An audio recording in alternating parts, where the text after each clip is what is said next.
दोस्तों, एक बार की बात है। एक हरे भरे जंगल में एक तोता और मैना रहते थे। वह दोनों बहुत अच्छे दोस्त थे और एक दूसरे की कंपनी का आनंद लेते थे।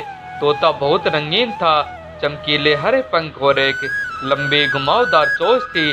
मैना के पास एक चमकदार काला कोट और एक तेज चोंच थी।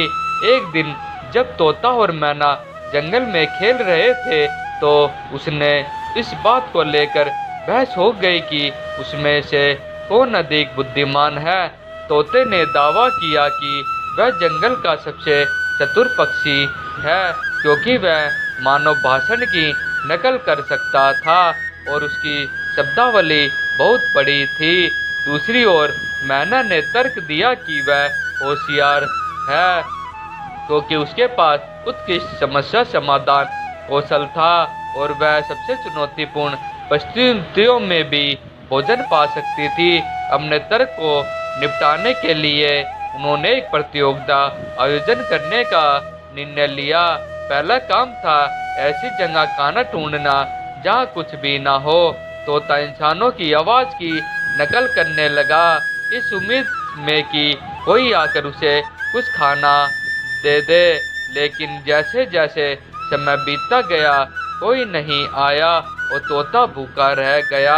हालांकि मैना ने अपने समस्या समाधान कौशल का उपयोग किया और आसपास में पड़े एक नारियल को खोलने का एक तरीका खोज लिया। उसने फिर तोते के साथ भोजन साझा किया, जो उसकी बुद्धि से चकित था। दूसरा काम था घोंसला बनाना। तोते ने आलसी होने के कारण उपयोग करने के लिए तैयार घोंसला खोजने की कोशिश की, लेकिन उसे एक नहीं मिला। दूसरी ओर मैना टहनियाँ, पत्तियों और घास का उपयोग करके शून्य से घोंसला बनाने के लिए कड़ी मेहनत करती थी। उसने फिर तोते को दिखाया कि यह कैसे करना है और दोनों ने मिलकर एक सुंदर घोंसला बनाया। तोते को एहसास हुआ कि वह अपनी बुद्धि के बारे में गलत था और उसने मैना से माफी मांगी। तब से वह दोनों एक दूसरे के कौशल का सम्मान करते थे और हमेशा खुशी से रहते थे, एक दूसरे की कंपनी का आनंद लेते थे और जब भी वह एक दूसरे की मदद कर सकते थे। मैं आशा करता हूँ कि हमारे द्वारा दी गई जानकारी आप सभी को बहुत पसंद आई होगी।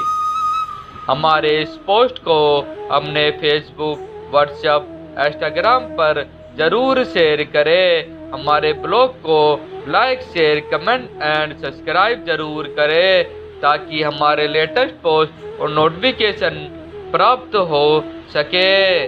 धन्यवाद।